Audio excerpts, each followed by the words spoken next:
Hi, I'm Brooklyn. I was kicked out of my parents' anniversary dinner, accused of stealing a necklace. Not just any necklace, but the one my mom wore every day of her life. The worst part?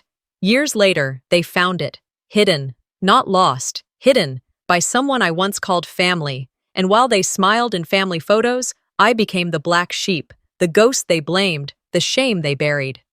But now it's my turn to speak. Ever wondered what a lie sounds like when it starts to crack? I pulled into the circular drive just after 6, my silver sedan humming quietly as the wipers brushed mist from the windshield. The rain wasn't heavy, just enough to blur the edges of street lamps into soft halos, just enough to make the pavement shine like a dark mirror. For a moment, I let the car idle. My hands lingered on the steering wheel even after I'd parked. My palms felt damp, almost sticky, like the nervous sweat I used to get before piano recitals in middle school. I inhaled, slow and deliberate, but the air inside the car felt heavy. Should I really be here tonight? The hotel loomed ahead, its glass facade glistening in the drizzle. The doors slid open for guests in gowns and tuxedos, their laughter spilling out with the golden light. I stared at the entrance, my heart thudding with that slow, heavy beat that comes when you're walking into battle or into the arms of people who no longer want you. What did I expect? Forgiveness, a warm embrace, a chance to feel like family again? I reminded myself I had rehearsed this, again and again, in the mirror, in the shower, driving home from work. My entrance would be calm, collected. I would smile, greet them as if nothing had cracked between us, as if the silence of years hadn't hardened into something permanent. Pretend long enough, I told myself, and maybe the cracks could be smoothed. I reached for my clutch on the passenger seat. The leather was cool under my fingers. "Okay," I whispered. One more breath. Then I pushed the door open, stepping into the mist. The rain kissed my cheeks as I crossed the slick pavement, heels tapping against marble as I entered the lobby.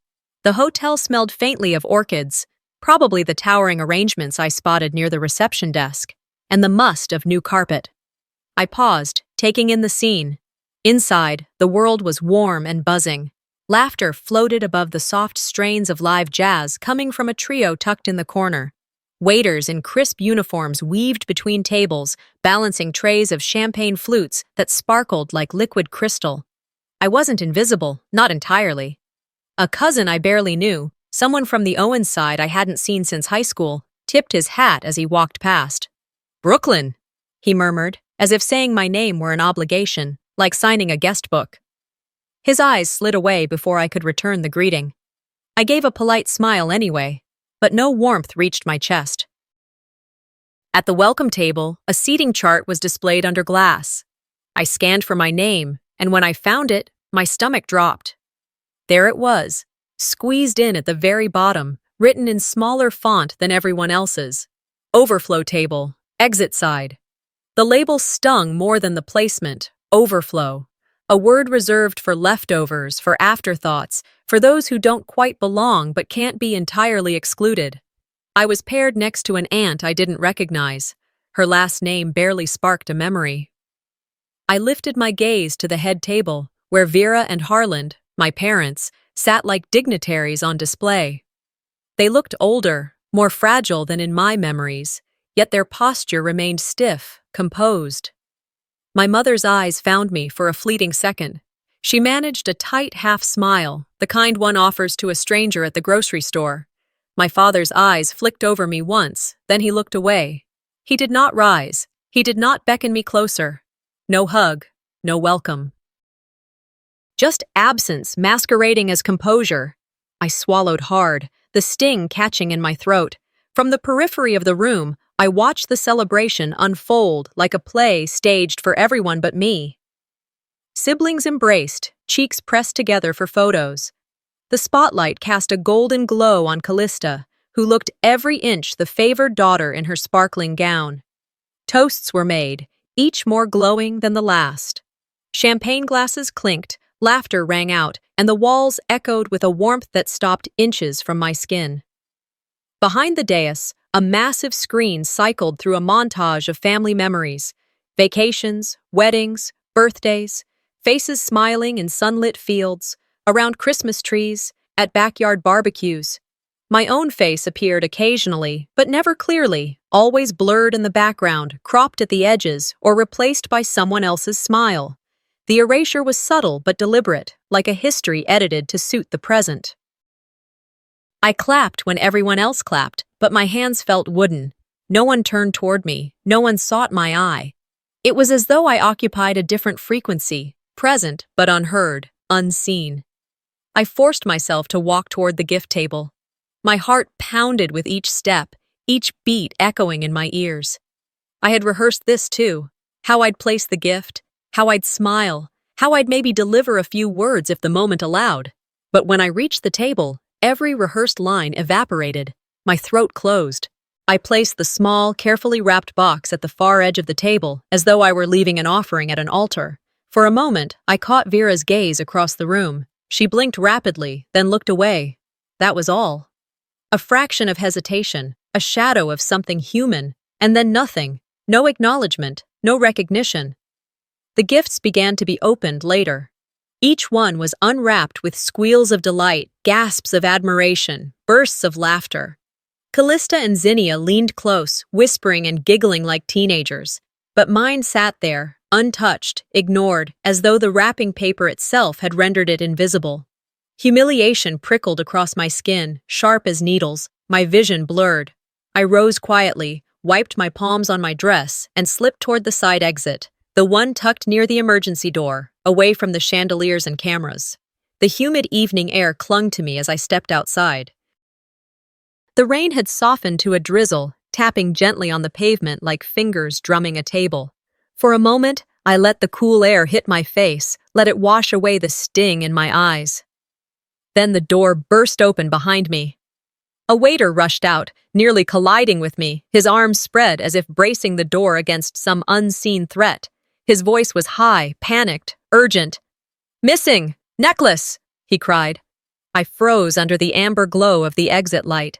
My chest jolted, breath catching in my lungs. The word echoed in my ears, sharp as glass. Necklace. I stood motionless, rain dripping from the awning onto the steps, my heart pounding with a new, sharper fear. The rain had settled into a rhythm, steady but soft, tapping against the roof of my car, like the nervous drumming of fingers on a desk. I lingered behind the wheel, the dashboard casting a dim glow across my hands. The rideshare driver app was still open on my phone, the map pulsating faintly, waiting for a request I had no intention of answering. My thumb hovered above the screen, but I didn't tap. I couldn't drive away. Not yet. Through the rain-smeared windshield, the hotel stood in stoic brilliance. Its glass doors reflected the yellow glow of street lamps, each drop of water refracting the light into fractured halos. Behind those doors, chaos had stirred. I had heard it even as I'd walked to the car earlier, an eruption of voices, frantic whispers, the unmistakable pitch of panic cutting through the polite veneer of the evening. I should have gone home. I should have spared myself the humiliation. Yet something tethered me there, pulling me back toward the storm inside. I shut my eyes, leaning my head against the cool leather of the headrest. Snatches of words floated into memory. The necklace. It's missing. The phrase replayed in my mind, threaded with suspicion, each repetition tightening around my ribs. Before I could talk myself out of it, I pushed open the car door. The misty rain clung to my hair, my jacket, dampening the thin fabric of my dress. My heels clicked against the wet pavement, each step heavier than the last. The hotel doors swished open, releasing a rush of warm, perfumed air that carried with it voices, low, hurried, filled with tension. The lobby was alive with unease. A waiter darted past, nearly colliding with me. His shoes squeaked against the marble, his expression pulled taut as if stretched too thin. His eyes brushed mine, a flicker of recognition, maybe even suspicion, before he swiveled sharply and disappeared back toward the banquet hall. My pulse lurched in my throat. Still, I walked forward. My shoulders squared, my jacket pulled tighter around me like armor. The echo of laughter rang faintly from the hall, though it was brittle now, forced, cracked around the edges. I stepped into the room and instantly felt the shift, the hush that fell in ripples, the glances that darted and then lingered too long. Callista stood like a sentinel at Vera's side, her posture sharp enough to slice. Her gown shimmered in the light, every inch of her polished to perfection, but her arched brow gave her away. She bent ever so slightly toward my mother, lips barely moving, whispering words I couldn't hear. Whatever she said, it stiffened Vera's shoulders. I kept walking. My feet moved as if independent of my fear. "Mom, Dad?" My voice sounded steadier than I felt. "What's going on?" The silence that followed carried weight. Finally, Vera turned to me, her face schooled into gentleness that was anything but. "Brooklyn, dear," she said softly, as though addressing a child. "Did you happen to see my necklace while you were at the gift table?" The words were wrapped in silk, but I felt the thorns immediately. A gentle tone, an innocent question, yet beneath it coiled the accusation, sharp and deliberate. I froze. Heat crawled up my neck. My mind snapped back to the moment at the gift table, the box I had placed so carefully at the edge, the way her eyes had flicked away from mine. That moment now lay like a trap at my feet, waiting to be sprung. "No," I said quietly, my voice a thread of sound. "I didn't notice anything." A faint scoff floated from behind Callista. Zinnia, arms folded, chin tilted, eyes slicing through me with practiced disdain. She sighed, a small sound, but enough to ignite the flush in my chest. Dismissal, written into breath. Before I could steady myself, a hotel staff member approached, his steps measured, his voice clipped with formality. "Ma'am," he said, "would you mind stepping outside with me for a moment?" The air in the room shifted all at once. The music faltered. Conversations that had been buzzing like background static suddenly stilled. All eyes turned to me. It was the attention I had been denied all evening, but now it landed like a burden, crushing and cold. I looked to my father, my last refuge. But he sat still, his form unmoved, his gaze fixed somewhere else. He would not meet my eyes. He would not stand. His silence was a verdict in itself. "Outside?" I repeated, though the word cracked in my throat. From the corner of my eye, a flash of light, someone's phone capturing the moment. A cousin, perhaps, or some distant relative eager to preserve the scandal. The sound of the shutter click reverberated inside me like a gunshot. I nodded once, curt, and followed. The doors closed behind me, and the humid night air swallowed me whole. Rain kissed my skin, beating along my arms, dripping from my hair. I crossed my arms over my chest, more to hold myself together than to ward off the chill. The glow of the street lamp painted everything in amber, the mist curling like smoke. A security guard stood nearby, his presence solid, his expression unreadable. He gave a short nod. "You're free to leave," he said, his lips tight. "If the necklace is not found, someone will contact you. Contact me." The words landed heavy, a promise wrapped in suspicion. I nodded, too tired to argue, too drained to defend myself to ears already deaf. No sharp retort, no desperate plea. Just silence, the kind that carries the weight of finality. The door shut behind me with a dull thud.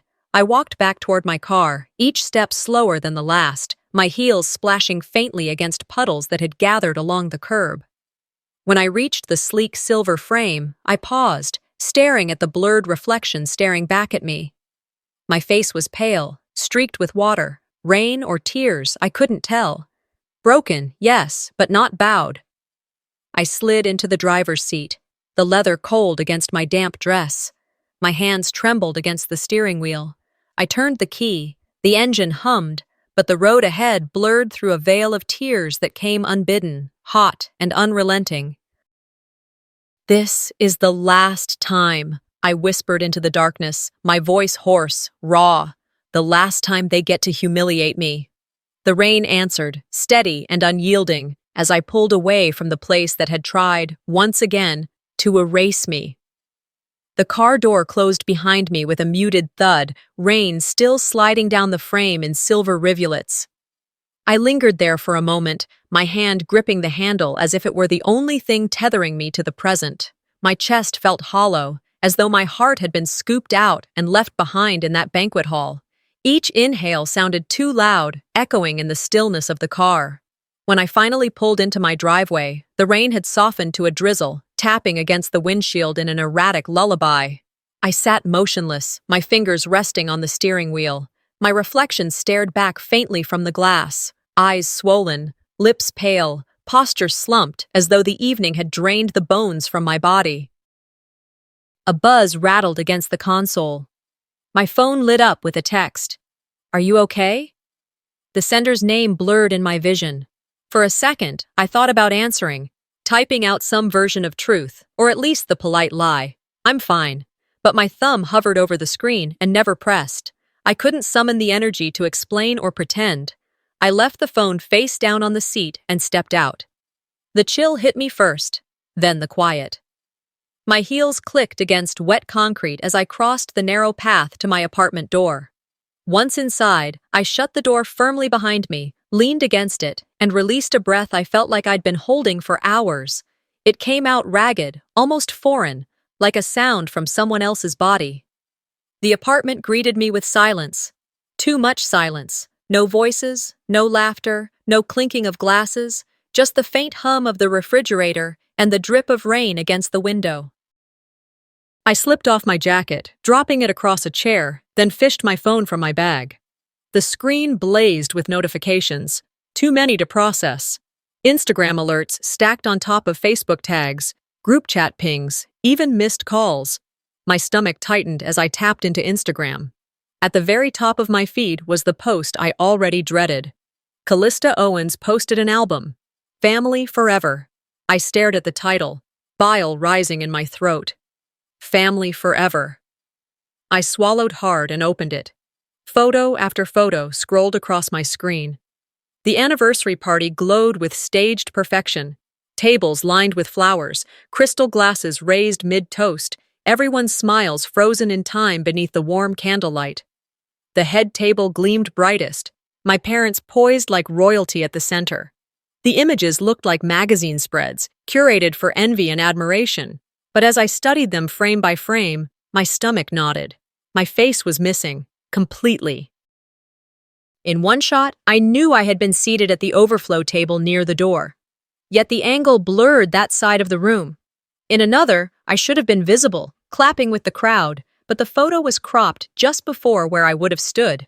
I tapped further, my thumb trembling. In one picture, I spotted the gift table.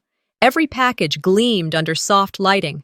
Gold, silver, pastel wrappings with ribbons tied in extravagant bows. My box sat at the edge, small but distinct, wrapped in cream paper with a satin ribbon I had tied myself. I recognized it instantly. The gift existed, but I didn't. My presence had been surgically erased. It wasn't just coincidence. Someone had taken care to curate the narrative. Clean, polished, seamless, as though I had never been there at all. My chest constricted, each breath shallow. I scrolled to the comments. Aunt Sylvia had written, "So beautiful seeing the family all together." Another relative chimed in beneath, "Wish Brooklyn could have stayed." My thumb hovered there, frozen, eyes blurring. Stayed. I wanted to laugh bitterly. Stayed, as if I had been welcome in the first place. Further down, a childhood friend from high school commented, "Glad everyone made it home safe." I paused. That word, home. As if my presence had been too alien to register, as if my return had never happened, as if I had never existed inside those doors. I closed the app abruptly, the glow of the phone too harsh for my eyes. The silence of the apartment pressed against me again, swallowing the faint noises from the street outside. I realized then that I hadn't eaten since early afternoon. My stomach ached in dull protest. I reheated some leftovers from the fridge, pasta that had grown clumped together, edges hardened. I sat at the counter and forced myself to take a few bites. The food tasted flat, like ashes coating my tongue. I pushed the plate away. The phone rang, sudden and shrill. My first instinct was to let it go, but the caller ID froze me. Eudora. My finger hesitated, then pressed, accept. Brooklyn? Her voice trembled through the line, soft, aged, but steady with concern. I swallowed, my throat dry. Grandma. I saw what they did, she said, and her words cracked like a fragile vase. I don't believe them. Never did. My eyes closed, tears pressing hot at the edges. I thought I was going crazy, I whispered. The words spilled before I could stop them. No, she said firmly, though her voice wavered. You're not. There was a pause, the sound of her breath carrying across the miles. I just wish I could protect you better. I clenched my jaw, tears sliding silently down my cheeks. Thank you, I murmured. But I have to figure it out myself now. The silence stretched between us, heavy but not empty. For a moment, I felt a thread of warmth, the only bond still intact among the fractured pieces of my family. Then the line went quiet. The call ended. I sat there, staring at the black screen of my phone, the echo of her voice lingering. Eventually, I rose and crossed the room. My steps led me to the desk in the corner, the one I rarely touched except for bills. I opened the bottom drawer and pulled out the things I had stored away: photo albums, journals, fragments of a younger self. I flipped through the albums slowly. Polaroids from summers long gone, me and Grandma in her kitchen, flour dusting our aprons, laughing as we rolled dough. The red gingham cloth on her table, the smell of peach cobbler baking. I could almost hear her voice again, telling me, "They may forget your name, but never your worth." Once those memories had comforted me. Tonight, they burned like fuel, sparking determination in my veins. I set the albums aside and pulled out a stack of legal pads, flipping to a clean page. My pen hovered only for a moment before the words began to flow. I wrote down names, guests, vendors, hotel staff. I scribbled times, snippets of conversations I had overheard, gestures I had noticed. Every detail mattered now. Outside, the rain thickened again, rattling against the window in steady percussion. The wind whispered through cracks in the frame, a reminder of the storm I had already survived tonight. I pressed the pen harder, as if each stroke of ink was a vow etched into paper. I would not let them erase me. I would not vanish quietly. I would not disappear from this story. The rain hadn't stopped echoing in my mind, even when dawn broke. I sat at my kitchen table with a chipped mug of coffee, steam already gone, the liquid lukewarm. Outside, the streets still shone from the night storm, their surfaces glistening under early gray light. Inside, everything was still, too still. I stared at the photo album I had left open the night before. Not the paper one, but the one that burned itself into my eyelids. I had woken early, too early, when the notifications on my phone lit up the room like fireflies. One in particular had caught my eye, pulling me down a rabbit hole I couldn't escape. Spring Getaway, a fresh album tagged by Callista. I told myself not to look. But of course, I did. The photos spilled across the screen, reflections of sunlight bouncing off a glassy lake, laughter frozen mid-frame, staged candids of clinking wine glasses and draped picnic blankets.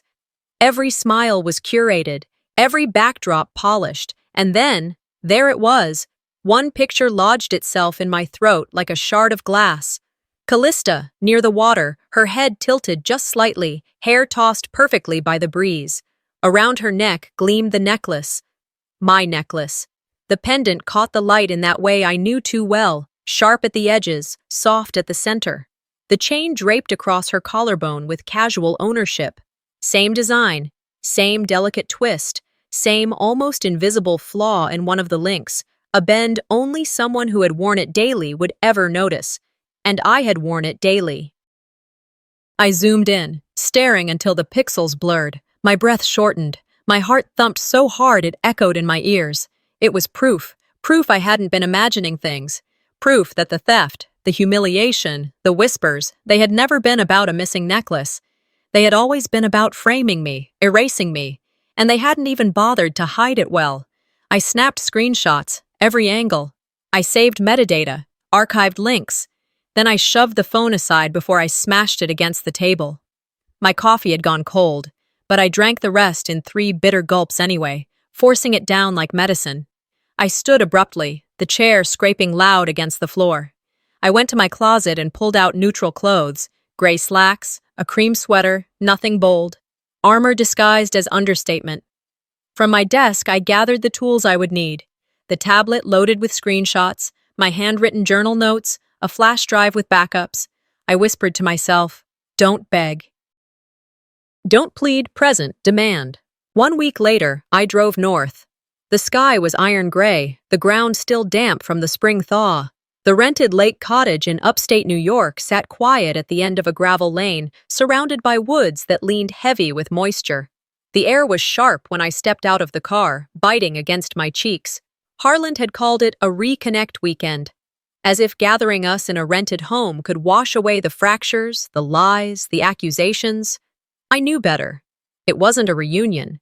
It was a performance, another attempt to paper over rot with polite conversation and forced civility.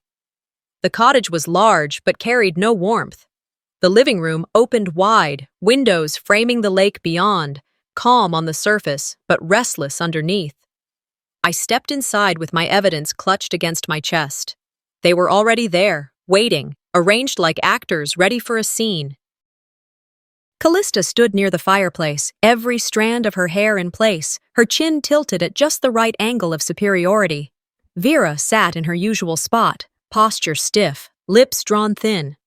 Harland watched from the sofa, eyes narrowed as though calculating his every word before speaking. Silas leaned casually near the hallway, his presence quiet but pointed. Zinnia hovered by the kitchen door, arms folded, gaze sharp as a blade. The air was thick with the kind of tension that hums beneath silence. "Brooklyn, thank you for coming," Vera said at last. Her voice was clipped, each syllable carefully measured. She was smoothing edges that could not be smoothed. I nodded but didn't answer. Callista smiled with that tightness she mistook for charm. "I'm glad you're here. We can have a calm discussion."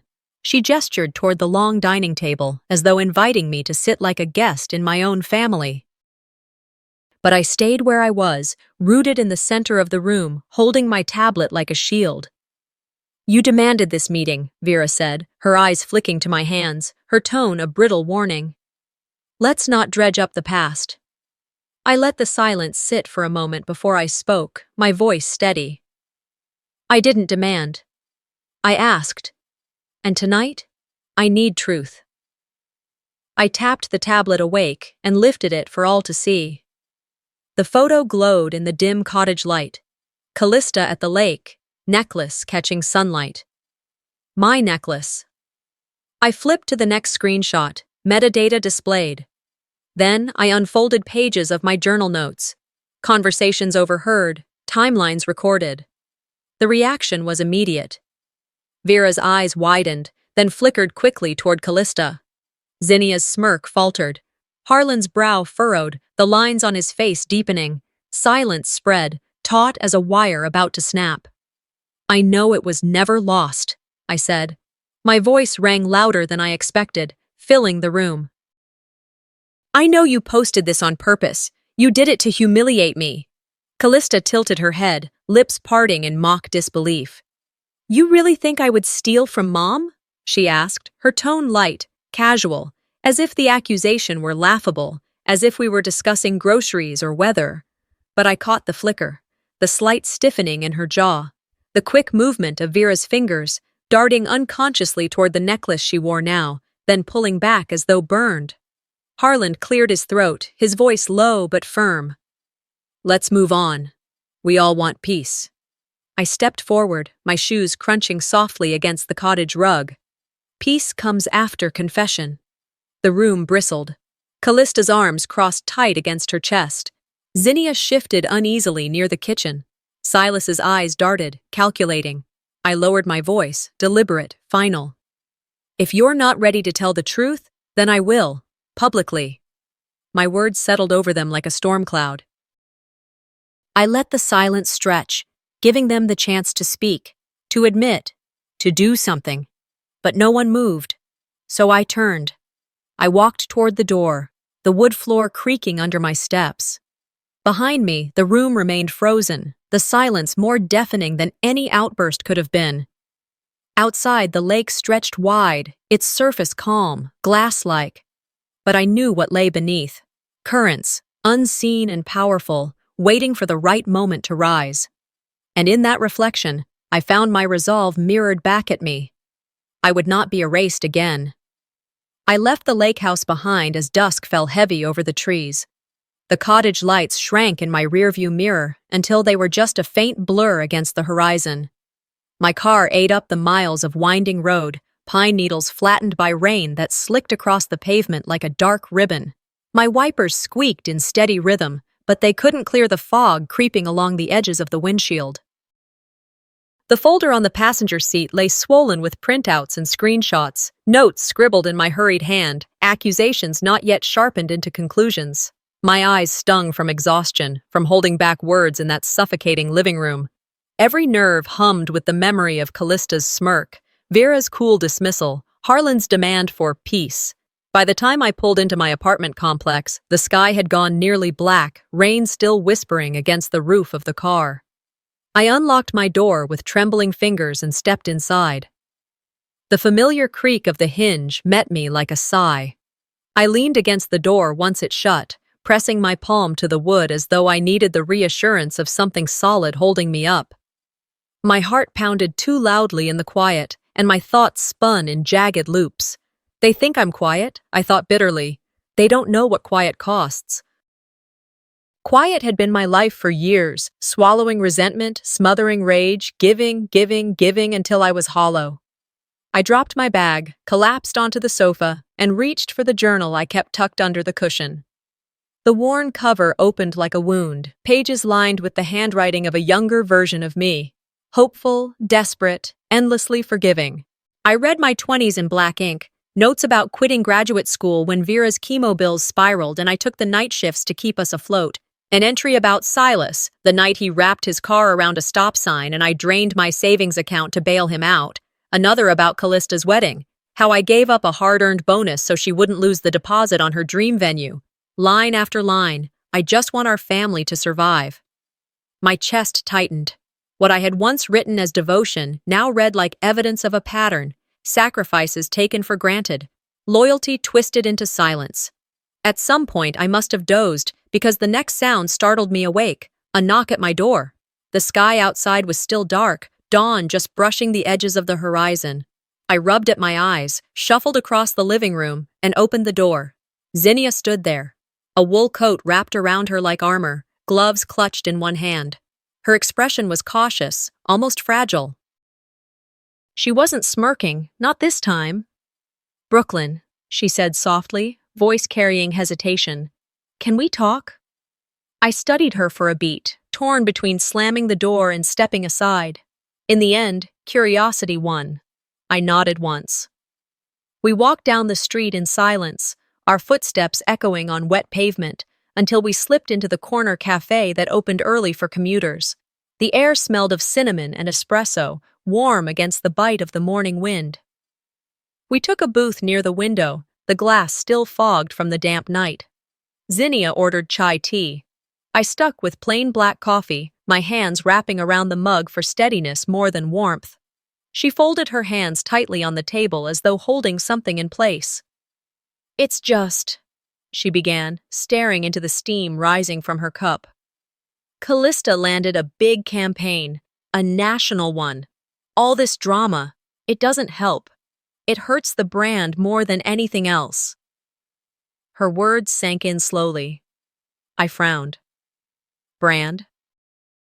"Whose brand?" My voice wasn't loud, but it was weighted, thick with disbelief. She shifted uncomfortably.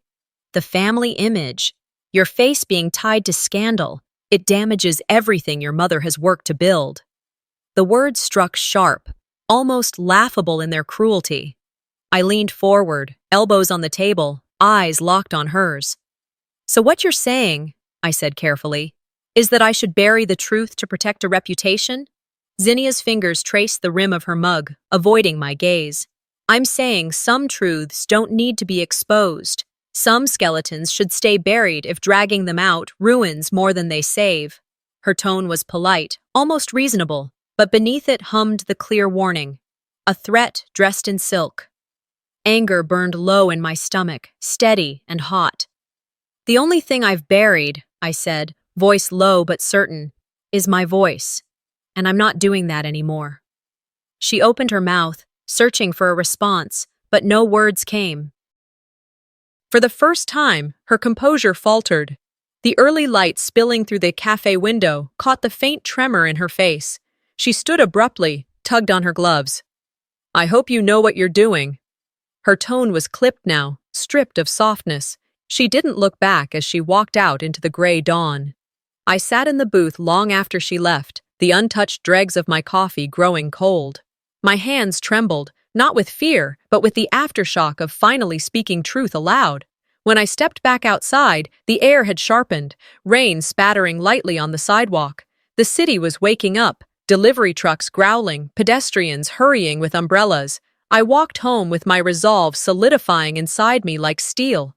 Back in my apartment, I pulled every file, every receipt, every scrap of paper I had collected. I spread them across the table: credit card statements, email chains, text messages, journal entries. I labeled them meticulously: dates, payees, amounts, times. My pen scratched across the page as I drew lines, arrows, connections. Patterns began to emerge, coincidences that weren't coincidences at all, stories that aligned too neatly to be true. The rain tapped harder against the window, the morning light growing pale. I leaned over the papers, my heart steady, my mind sharper than it had been in years. "Let's see," I whispered into the silence, "how well the truth performs under pressure." The metal of the mailbox door was slick with rain as I pushed it open. My hand slipped once, then steadied. Inside, nestled between grocery flyers and an electric bill, was a single envelope. Plain white, no stamp, no return address. The absence of markings made it louder than any letter with bold ink. My fingers trembled as I slid one nail under the flap. The paper tore with a reluctant hiss. I tipped the envelope, and a single photograph slipped into my palm. It was me. 8 years old, standing in Grandma Eudora's kitchen with its red gingham curtains and tiled counter, my hair tied in a crooked ponytail, and around my neck, gleaming proudly in the light, hung Mom's necklace, the very one that had become the center of their accusations. I was smiling, innocent, holding it like treasure. The sight punched the air from my lungs. My breath caught, my knees weakened. Whoever left it hadn't written a note. They didn't need to. This wasn't communication, it was revelation.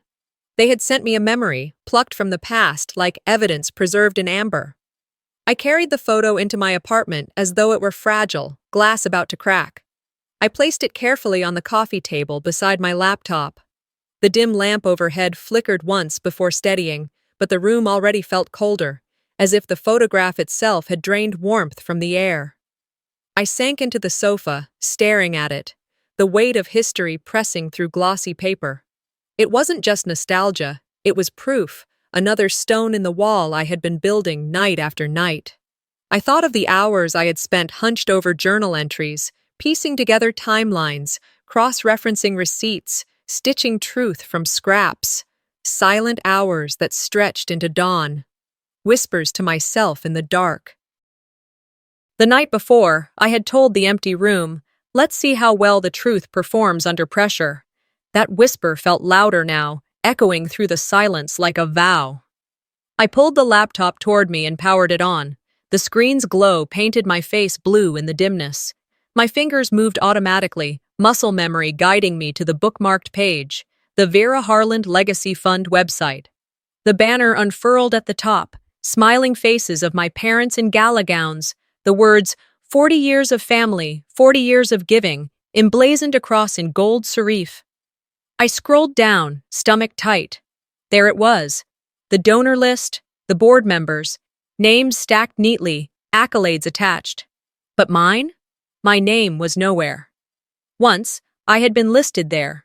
Brooklyn Owens, founder, co-designer of the fund.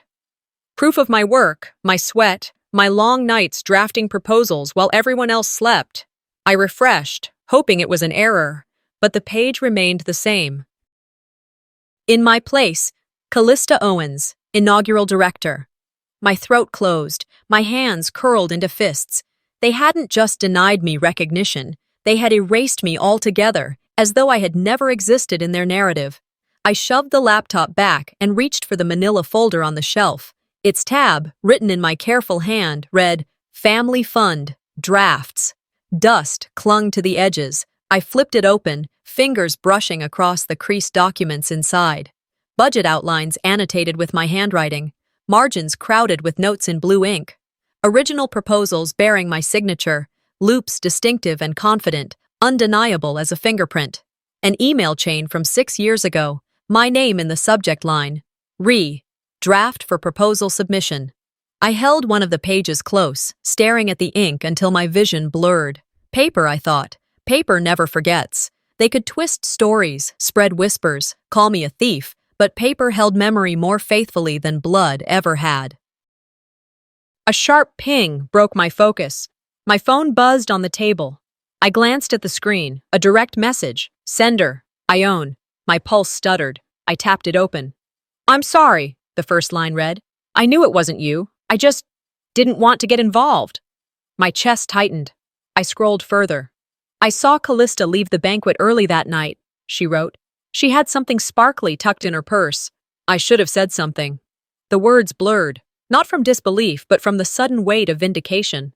Relief coursed through me, but it wasn't light or freeing. It was heavy, bitter, almost suffocating. A truth delayed, a witness too late. I typed back slowly, each keystroke deliberate. "Thank you, Ione. That means more than you know, but next time, say it when it counts." I hit send. The message pulsed away into the void. I turned back to the laptop, jaw tight.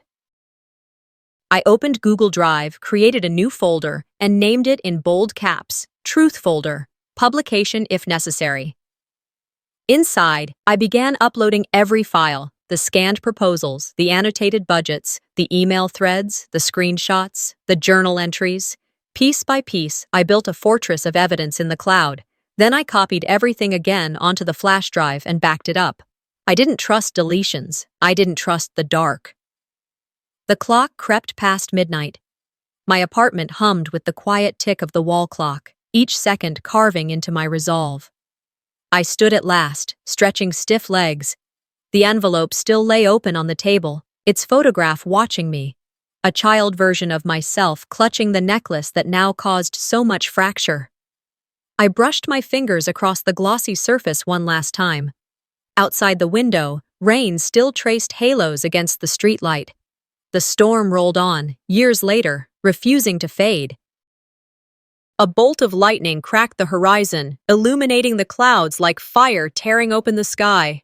I moved toward the door, flicked off the hall light behind me, and stood by the window.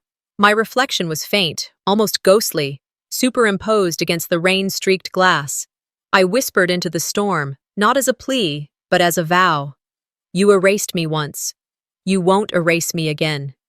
And then I let the rain fall, steady and unrelenting, carrying my resolve into the night. I closed the envelope carefully and placed it on my dresser, letting its weight settle in the silence. That photo, me as a child holding that necklace, felt like someone handing me proof that I had always mattered, even when they tried to erase me. I sat for a long moment, staring at it, before I finally stood and grabbed my phone. A text notification blinked on the screen.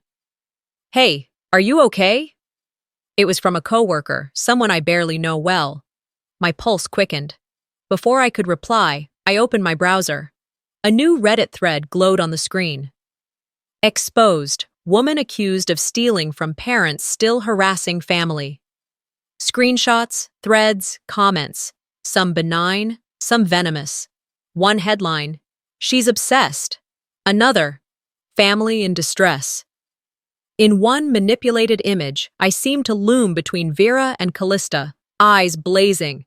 A composite? False, but convincing. My chest tightened. They had gone beyond family whispers. They were mobilizing hatred online, casting me as the villain in their narrative. My fingertips hovered above the phone, then steadied. I would not cower. The message lit up again. "Mom asked you to come over tonight, to talk like grown-ups." I exhaled and headed to Vera and Harlan's house. The drive was quiet, headlights slicing through drizzle. Silent fury arced inside me, but no tremors. I reminded myself, calm, clarity, power. When I arrived, I passed through the front door into a dim foyer. The air smelled of old wood and polished brass. Vera greeted me with a fixed smile. "Brooklyn, Thank you for coming. Her voice had the brittle layer of someone expecting tension. I nodded toward the dining area where a long table was laid out, candles flickering, silverware aligned. Everyone was there. Callista in elegant black, Silas slouched in the corner, Zinnia poised with a glass of wine, Harlan sitting between Vera and Callista. They'd made a stage out of betrayal. Vera rose.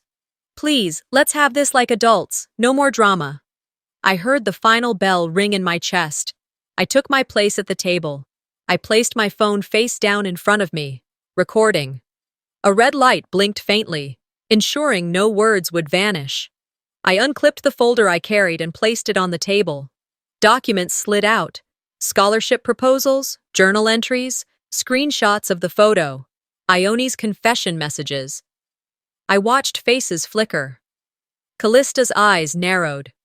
Vera's fingers drifted to her necklace. I'll speak slowly, I said, voice even. Here are the drafts I sent Mom and Dad years ago. My signature.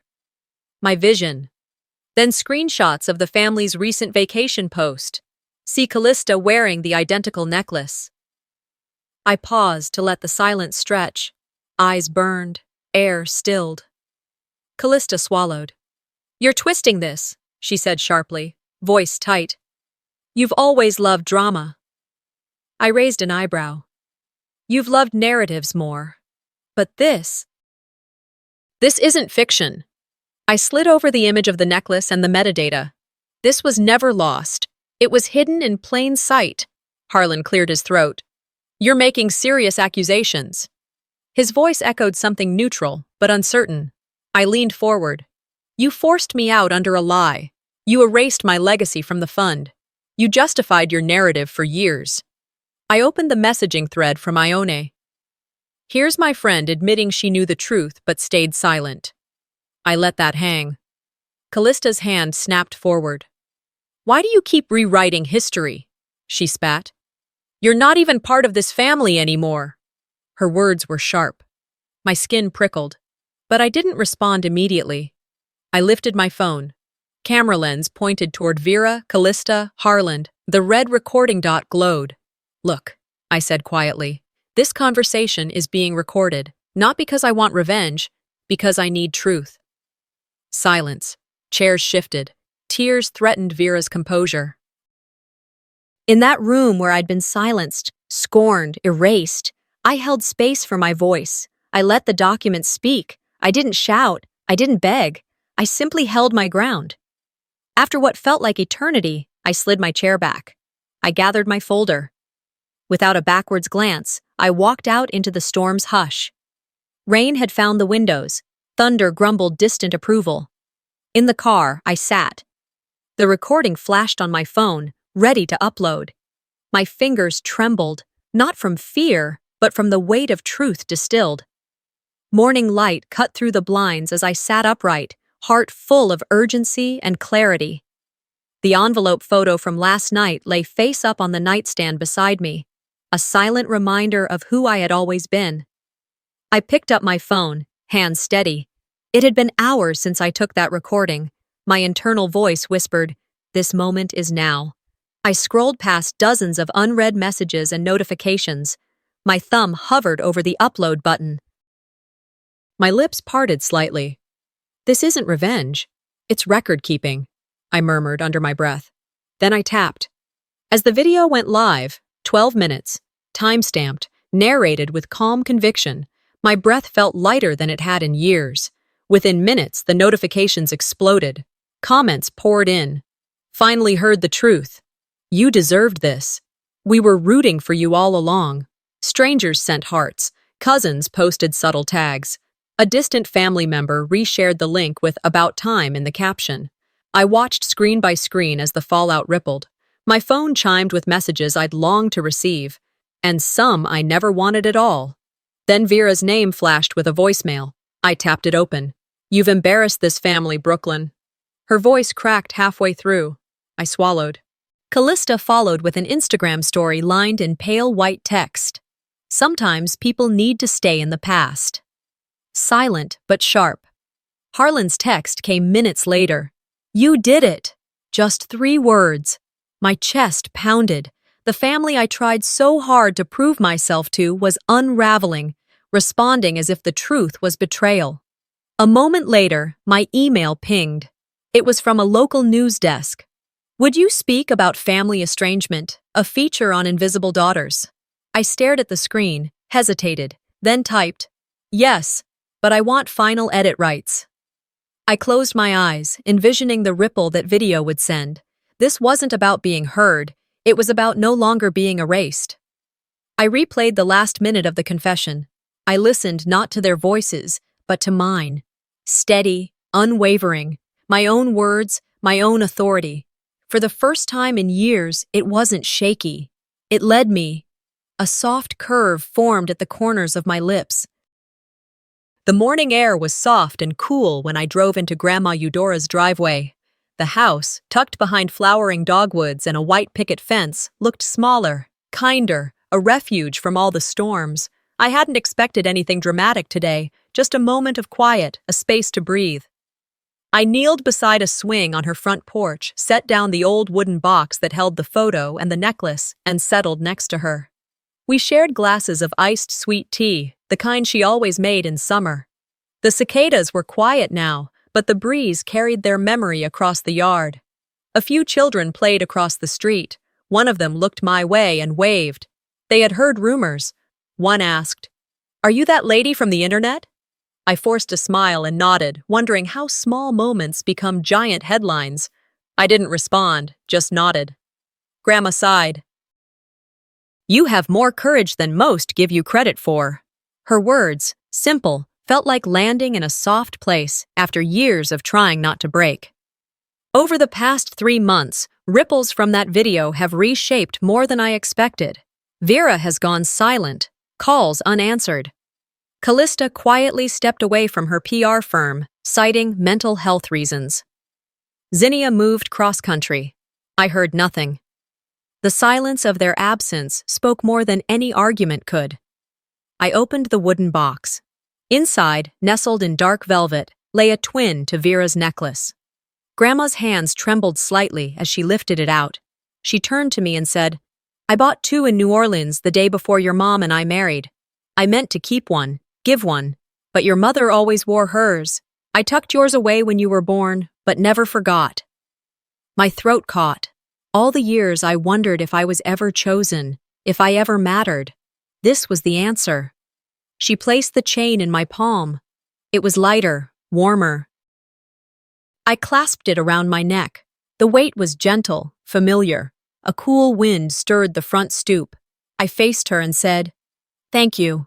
I felt her eyes, always kind, always seeing me. I was no longer fighting for acknowledgement. I was living in truth. Then a letter arrived in the mailbox, postmarked Florida. I opened it. Elegant script, quiet sentences. Brooklyn, I watched your video 3 times. You deserve better.